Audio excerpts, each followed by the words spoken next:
Vamos para mais um vídeo da série Sua Dúvida. Quando você é quem envia o questionamento aqui para a gente tenta transformar essa sua dúvida em vídeo numa resposta um pouco mais detalhada. Vamos dar uma conferida na dúvida desse vídeo e no final eu explico como é que você faz para mandar a sua dúvida aqui para a gente, beleza? Essa questão foi enviada por um internauta que acompanha o nosso canal e a dúvida dele aqui foi a seguinte, ó, o guarda, né, me multou, ou seja, o agente autuou ele, por estacionar em fila dupla. Aí ele traz a explicação do porquê estava lá estacionado em fila dupla. Ele disse que estava parado, aguardando a esposa sair do local do trabalho. E não demorou nem 2 minutos. Aí ele questiona se isso está correto. E essa, pessoal, é uma dúvida muito comum. E ela passa, na prática, né, por um desconhecimento do condutor de 2 conceitos básicos no trânsito, mas muito básico, que você aprende lá na primeira habilitação, o que é parada e o que é estacionamento. Esses conceitos são ensinados pelo seu instrutor, lá quando você tira a sua primeira habilitação. E aí, claro, pelo desuso, pelos anos ali que você... Desuso que eu falo em relação a acompanhar qualquer informação sobre trânsito, né?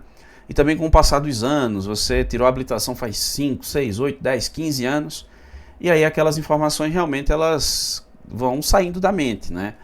E você vê às vezes outras pessoas fazendo, considera aquilo natural, enfim, mas vamos lá. Vamos para a explicação aqui mais detalhada. Veja, primeiro ponto, a gente precisa entender exatamente essa diferença, né? O que é parada e o que é estacionamento. E essa diferença a gente encontra aqui, ó, no anexo 1 do CTB, tá certo? O que é o anexo 1 do CTB? E aí você pode, né, se você está buscando informação sobre esse tema, dá uma conferida lá depois.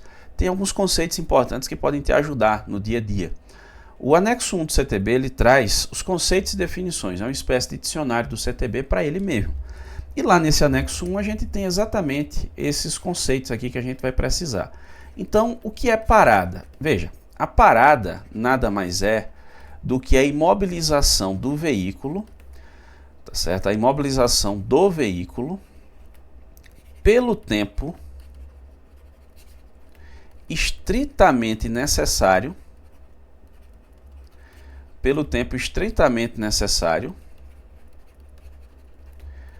ao embarque ou o desembarque de um passageiro. Esse é o conceito de parada, tá certo? A parada nada mais é do que a imobilização do veículo pelo tempo estritamente necessário ao embarque ou desembarque de passageiros. Se esse é o conceito de parada, então qual seria o conceito de estacionamento, né? Também é uma imobilização do veículo. Só tem um porém, ó. É a imobilização do veículo por um tempo superior àquele que é necessário ao embarque ou desembarque de passageiros. Enquanto você tem aqui a parada como sendo uma imobilização do veículo pelo tempo estritamente necessário para embarque ou desembarque, o estacionamento é a imobilização por um tempo superior a esse necessário para embarque ou desembarque de passageiros. Só uma observação, um parênteses aqui, ó. Se for carga ou descarga na via, ele vai ser sempre considerado estacionamento, viu? Carga e descarga é sempre estacionamento. Percebam, pessoal, que a norma ela não fala em momento algum de tempo. 1 minuto, 2 minutos, 3, 5, não tem. Não se fala em tempo. Só se fala ali na ação, na conduta. Ou seja, imobilizei o meu veículo, tá certo? Alguém desceu, alguém subiu, eu fui embora, beleza? Isso é uma parada. Imobilizei o meu veículo, sei lá, uma pessoa vai rapidamente aqui na padaria. É rápido, 2 minutos, ou como o caso do nosso amigo que estava esperando a esposa sair do trabalho. Né? Veja, já é pelo tempo superior ao necessário para embarque ou desembarque de passageiros. Então, você já está estacionado. Aí é preciso observar a sinalização existente no local ou o que está sendo feito, né? Se fosse uma placa dessa aqui, ó, por exemplo, proibido estacionar, eu posso parar o meu veículo aí? Posso. Por quê? Porque eu estou parado, estou estacionado. Ele está só proibindo aqui o estacionamento. Então eu não vou estar cometendo infração. Se eu parar, parei, alguém desceu, alguém subiu, fui embora, beleza.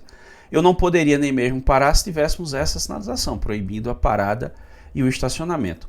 Ou ainda, né, pode ser que haja uma sinalização dessa, de repente, o estacionamento regulamentado, sei lá, rotativo, zona azul. Posso parar? Posso, não posso estacionar, porque aí o estacionamento é só para a zona azul, tá certo? Ou táxi, ou idoso, ou deficiente, enfim.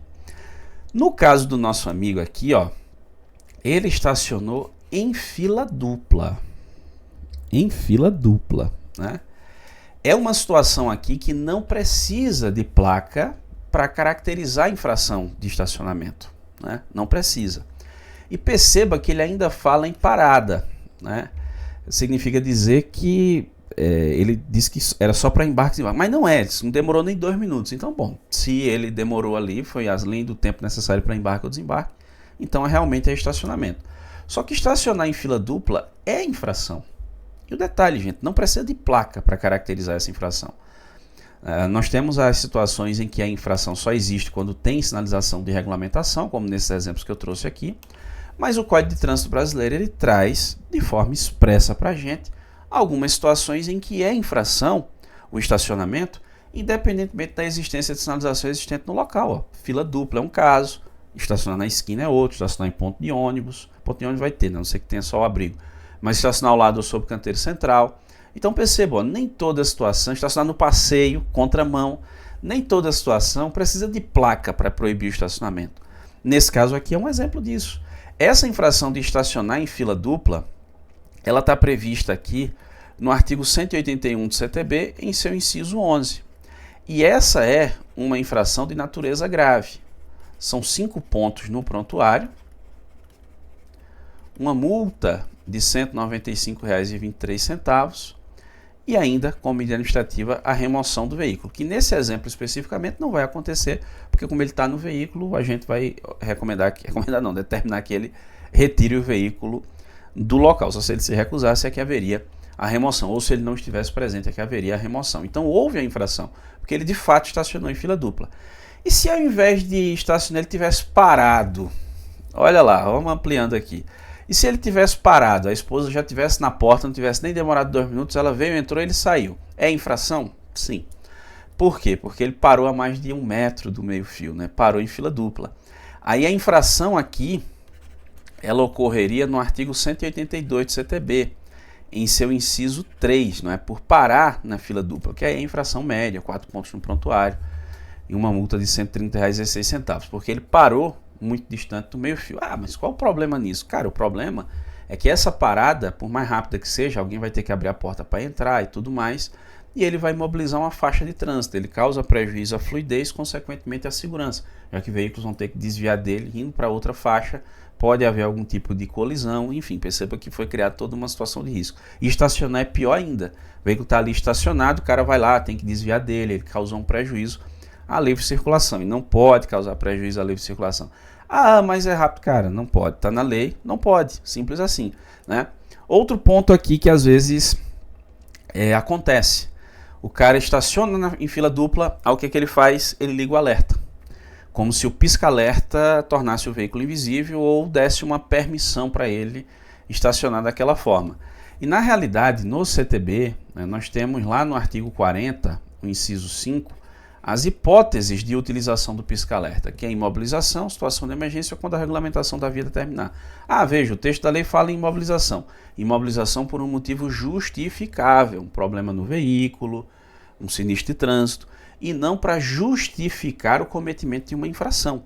A própria ficha de fiscalização dessa infração do pisca-alerta, que está prevista aqui no artigo 251 do CTB, que é uma infração de natureza média, utilizar o pisca-alerta fora das situações previstas na legislação, ela estabelece que não é permitida a utilização do pisca-alerta como justificativa para um estacionamento irregular, que é esse caso aí. Então, se ele tivesse ligado o pisca-alerta, seriam 2 infrações, a de estacionar em fila dupla e também a de utilização do pisca-alerta fora das situações previstas na lei. Então tá aí, ó. Espero ter respondido nosso amigo. Aí houve o cometimento da infração, né? Talvez por desconhecimento aí das diferenças entre parada e estacionamento. Por isso que eu digo que o desconhecimento dessas definições aqui de parada e de estacionamento são motivos, né, para autuações por esse tipo de situação, infelizmente. Se você quiser mandar a sua dúvida aqui para a gente, é muito fácil. salatrans.com/contato, vai abrir um formulário, você manda a sua dúvida e faz constar que gostaria de ver essa sua dúvida respondida em vídeo aqui no canal. A gente tenta produzir esse vídeo para você. Ou você deixa nos comentários desse vídeo aqui, tá certo? E se você ficou com dúvida, concorda com algo, discorda de algo, fique à vontade, vai deixando nos comentários. Você que nos acompanha aqui no canal já sabe, deixou sua dúvida, a gente tenta te ajudar de alguma forma, beleza? Agradeço muitíssimo a você que me acompanhou até aqui, um grande abraço, até a próxima.